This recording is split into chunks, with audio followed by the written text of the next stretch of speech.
...1992-2022, cela fait exactement 30 ans que la JCC, Jeunesse Chrétienne Combattante, existe. Et pour marquer cet anniversaire, il est organisé à Kinshasa, la deuxième conférence internationale. Shalom bien-aimés dans le Seigneur, bienvenue à cette émission spéciale qui vous fait vivre ce que Dieu a fait pendant 30 ans. Je suis la sœur Elisabeth CVV Douala et je reçois pour cette autre émission, la sœur Esther Jaël Ngalet. Elle est J33 au siège de Douala. Ça va la sœur Jaël? Ça va bien par la grâce de Dieu. Vous êtes à Kinshasa? Oui, je suis à Kinshasa. Il faut rappeler, téléspectateurs, qu'elle est bébé miracle parce qu'elle est née ici même à Kinshasa. Alors Jaël, quelle est l'histoire autour de ta naissance? Autour de ma naissance, je pourrais dire que ma mère était déclarée stérile, c'est-à-dire par la médecine. Et lorsqu'elle s'est mariée avec mon papa lui avait déjà connu le ministère. Donc c'est là que mon papa lui a dit, viens, il y a un Dieu qui est capable de donner des enfants. Et c'est là que maman a commencé les prières, s'est inscrite aux classes d'affermissement. Elle a eu à faire les prières, les enseignements. Et puis, pour approfondir sa recherche de la face du Seigneur, approfondir sa recherche de la délivrance, c'est là qu'elle est venue à Kinshasa. Donc elle est entrée en prière, elle était ici sur la terre de Kinshasa. Elle a prié. Et puis quand elle est rentrée au Cameroun, c'est là qu'elle m'a conçue. Elle m'a conçue et elle est revenue encore ici parce qu'arrivée au Cameroun, il y avait des turbulences. Pendant la grossesse, il y avait des accidents, donc beaucoup de péripéties. Elle est donc venue à Kinshasa et c'est là que je suis née par la grâce de Dieu. Et comment as-tu vécu l'ouverture des festivités de 30 ans hier? C'était vraiment waouh, parce que c'est en fait et voir aussi papa Rémi qui était un ancien missionnaire de chez nous au Cameroun, c'était vraiment et le message était particulièrement touchant. Vous avez suivi les enseignements puisque vous êtes au J33, qu'est-ce qui vous a marqué ou alors quand est-ce que vous avez découvert que dans votre vie il y a aussi un problème? En fait, c'est arrivé quand j'ai eu le bac, donc arrivé à l'université, quand il fallait que je fasse le concours de médecine, j'avais voulu faire médecine. Quand j'ai eu mon baccalauréat et je m'étais inscrite au concours. J'ai fait le concours la première année, je n'ai pas réussi. La deuxième année également, j'ai fait. Entre-temps, je m'étais inscrite en faculté chez nous. Donc, je n'ai pas réussi. C'est là que j'ai compris qu'il y avait un problème. C'est donc Dieu crée souvent des situations pour te permettre de te rapprocher de lui. Parce qu'effectivement, nous sommes nés au ministère, nous avons grandi au ministère. On sait que le dimanche, on porte l'habit. Et puis on va à l'adoration, on rentre le dimanche, on mange, et puis ainsi de suite. C'était une vie de routine. Il n'y avait pas d'intimité avec le Seigneur, il n'y avait pas de... Vous voyez un peu, donc, c'est quand j'ai eu des problèmes avec mon école, quand j'ai compris que toutes les portes étaient presque bloquées, on essayait même à l'étranger, tout ça c'était toujours pénible et compliqué. C'est là que j'ai commencé à prier. J'ai commencé à faire la repentance parce qu'on était à un âge, on est un peu dans la distraction. Donc là, on flirte avec le monde, avec la vie de dehors et tout. Mais je me suis rendu compte qu'il fallait que je fasse la repentance. Donc je me suis repentie. Et puis Dieu, par son amour, m'a accordé donc beaucoup de délivrance à cette période-là. C'était en 2020. Donc le mois de décembre 2019 à janvier 2020. C'est là que j'ai eu des grandes délivrances et des orientations du Seigneur. C'est le Seigneur qui m'a dit, tu vas t'inscrire en faculté de biochimie. Lorsque tu obtiendras ta licence, donc là, à partir de la licence, Dieu m'a promis un autre chemin qu'il a fait. Je sais qu'il le fera.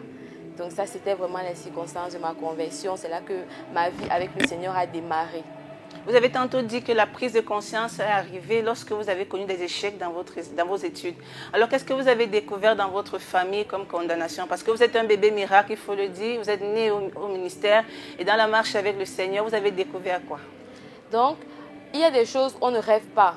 Quand tu regardes la famille, c'est vrai, nous, on n'a pas grandi avec les tantes, avec les oncles, avec les cousins et les cousines. On ne connaissait pas ça. Donc, les parents avaient très tôt compris le message du ministère. Donc, on n'était pas on marchait avec ceux qui marchaient avec nous, avec le Seigneur.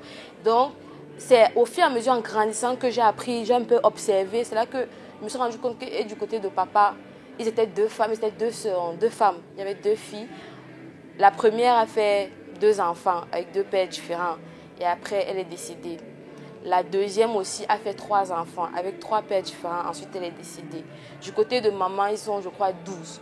Et toutes les femmes, c'est-à-dire de l'aînée, de la première femme jusqu'à la dernière, il n'y a que ma mère qui est actuellement mariée. Donc ça, c'est une grâce du Seigneur. Les autres, l'autre s'est mariée, son mari est décédé, elle est actuellement veuve jusqu'à aujourd'hui. L'autre s'est mariée, elle a divorcé jusqu'à aujourd'hui, elle n'est pas mariée. Les autres, c'est juste la vie comme ça, faire les enfants. Et donc, c'est le ministère. Je me suis rendu compte que c'est pas la grâce de Dieu.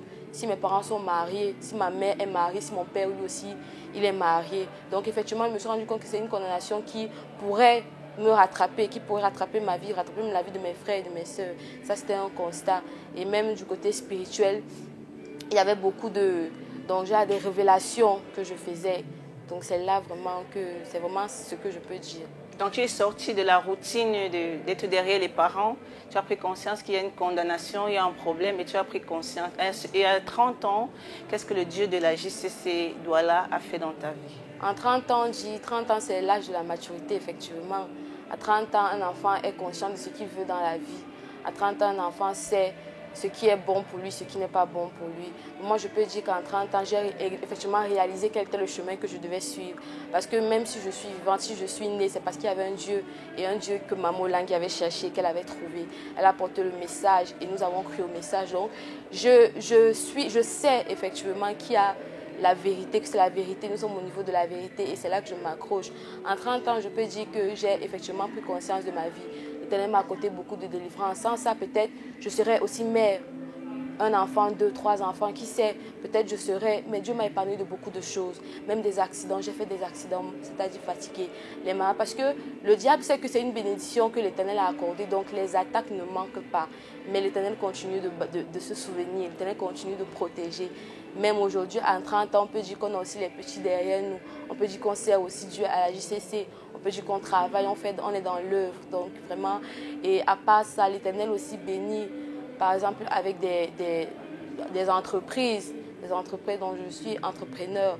Je fais actuellement des jus naturels que je commercialise.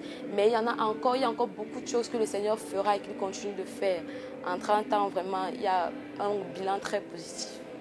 Vous êtes étudiante en 3e année biochimie. Qu'est-ce qui s'est passé pour que vous deveniez étudiante? Parce que vous n'aviez pas cette ambition-là. Effectivement, je n'avais pas cette ambition. Comme j'ai dit précédemment, c'était une directive. Lorsque je faisais les recherches sur Internet et tout, lorsque je cherchais les écoles, c'est là que je me suis rendu compte que partout où je partais, on me disait il faut avoir au moins fait quelques années en faculté, en ceci, en cela. Et puis, j'ai senti, c'est-à-dire la conviction, Dieu m'a dit il faut aller. Et moi, je ne voulais vraiment pas. Je me rappelle même un jour, papa m'a dit il faut que tu ailles t'inscrire en faculté, tu vas faire biochimie. J'ai dit moi, je ne pars pas là-bas. Parce que j'étais déjà partie une année là-bas, mais c'était pas ce que je voulais faire. Donc, quand il n'y a pas l'amour de quelque chose, tu ne peux pas t'impliquer. J'ai dit je ne pars pas. Mais après, j'ai senti le Seigneur qui m'a dit va, tu as 3 ans là-bas. Tu as 3 ans là-bas. Et puis, le reste, Dieu lui-même va faire. Amen. Donc, du coup, je suis allée en biochimie dans ces sous-directives. Et avec biochimie, c'est là que le Seigneur m'a inspiré de faire les jus naturels. C'est-à-dire que ce sont nos débouchés à nous, les biochimistes. Là, c'est dans le domaine de l'agroalimentaire et tout. Et en dehors de ça, j'aurais aussi d'être professeur d'université. Parce que ce sont des matières où j'ai beaucoup d'aisance. Je ne suis pas obligée de trop réfléchir. C'est basique pour moi. Je sais que le Seigneur fera. Je sais que le Seigneur fera exactement. Quelles sont vos attentes durant les 30 ans des festivités de la JCC ici à Kinshasa? Il faut dire que vous êtes partie de la délégation du siège de Douala. Vous êtes certainement venu avec des attentes que vous souhaitez être comblées par le Seigneur. Pour la première attente, d'abord, j'ai laissé un dossier important à l'université. C'est-à-dire que j'ai eu un problème de notes. Et chez nous, ça ne rigole pas avec les problèmes de notes. Et je sais que comme je suis venue chercher Dieu ici, je retournerai avec ma licence en main. Ça, c'est la requête que j'ai faite à Dieu. Je sais qu'il est l'exauceur, qu'il a même déjà exaucé. Amen. Et en dehors de ça, il y a plusieurs autres attentes, comme d'autres délivrances, puisque Maman Lang disait toujours que la délivrance est un processus. Ça ne s'arrête pas. Il y a toujours d'autres délivrances qui sont sur le chemin, beaucoup de délivrances à acquérir. Donc il y a beaucoup de délivrance. Tu as laissé un dossier en instance. Tu crois que le Dieu que tu es venu chercher ici à Kinshasa a déjà agi. Alors ils sont nombreux ces jeunes-là qui t'écoutent, hein, qui sont des bébés miracles, qui viennent derrière les parents, qui n'ont pas encore pris conscience de leur vie. Quel message tu peux leur passer? Je dirais vraiment, comme on dit, le salut il est individuel. Ce n'est pas papa. Certainement les prières des parents, oui. Les prières des parents sont vraiment efficaces pour un jeune. Parce que si je suis là, je peux dire que c'est à cause des sacrifices de mes parents, c'est à cause de leurs prières, de leurs soucis. Mais le salut, il est individuel. C'est toi qui cherches ton Dieu, c'est toi qui gagne tes victoires sur la terre et c'est toi qui vas au paradis pour toi-même. Donc j'exhorterais vraiment que chacun, bon, qu'on ne vienne pas par routine. Parce qu'à un certain âge, ce n'est pas évident d'avoir une certaine conscience. Dieu sait comment ramener tout un chacun. Donc les jeunes, pour réussir, nous avons besoin du Seigneur. Pour avancer, nous avons besoin de Jésus. Et avec lui, la victoire sera certaine. Un message certainement pour tes parents, hein, parce qu'il faut dire qu'ils t'ont cherché dans la prière, dans des jeunes. Et tu es né ici même à Kinshasa. Un message pour tes parents qui vont certainement t'écouter. Je ne pourrai jamais rendre à mes parents tout ce qu'ils m'ont fait. C'est-à-dire, je ne pourrai jamais, amen, je ne pourrai jamais rendre à mes parents tout ce qu'ils ont fait pour moi. Que ce soit au niveau de la prière, au niveau des études, même quand on traversait les périodes difficiles. Je ne pourrais jamais dire merci, même mon probatoire, mon baccalauréat. Je dois beaucoup, même à ma maman qui s'est sacrifiée quand tout était compliqué, tout était pénible. Je leur dirais juste que Dieu les bénisse et que Dieu se souvienne d'eux. Ce sera toujours ma prière. Alors vous comprenez, téléspectateurs, qu'il y a beaucoup d'émotions dans ce studio. Le Dieu de la JCC a fait en 30 ans. La sœur Esther Jaël de J33. Un message aussi à ceux jeunes-là qui nous écoutent partout dans le monde entier, qui hésitent encore à s'accrocher à la parole de Dieu, qui hésitent encore à donner leur vie au Seigneur parce qu'ils se disent qu'ils sont jeunes. Quel est le message que tu vas les adresser? Tu vas regarder la caméra et tu vas parler à ces jeunes qui vous écoutent. À s'accrocher, demeurer, persévérer dans la foi. Parce que parfois on a des attentes, ça met long. On se dit mais à quand? Quand est-ce que ça viendra? Quand viendra la réponse? Quand viendra la solution? Mais c'est dans la demeure, demeurer. C'est comme quand Daniel avait prié, je le dis toujours, il avait prié pendant 21 jours sans réponse. Si Daniel s'était arrêté au 7e jour, si Daniel s'était arrêté au 10e jour, Daniel n'aurait pas eu la réponse qu'il attendait. Mais Daniel a persévéré. Et quand l'Éternel a vu la foi de Daniel, la persévérance de Daniel, la demeure de Daniel, l'Éternel a dépêché l'ange Michael. Je demanderai juste de demeurer, de persévérer, de s'accrocher parce que c'est un Dieu vivant. Si on me voit, ça veut dire qu'il y a véritablement un Dieu. Amen. Demeurer, persévérer. Il y a un Dieu à la JCC. Ici à Kinshasa également, il y a un Dieu. Les délégations viennent de partout dans le monde pour pouvoir toucher, matérialiser le Dieu de la JCC. Si vous avez de la bonne volonté, si vous êtes docile, vous mangerez les meilleures productions que Dieu a réservées pour nous, mesdames et messieurs. C'est la fin de cette émission spéciale. J'ai reçu la sœur Esther Jaël du siège de Douala qui nous a partagé son expérience. Moi, je suis la sœur Elisabeth CVV Douala. Shalom.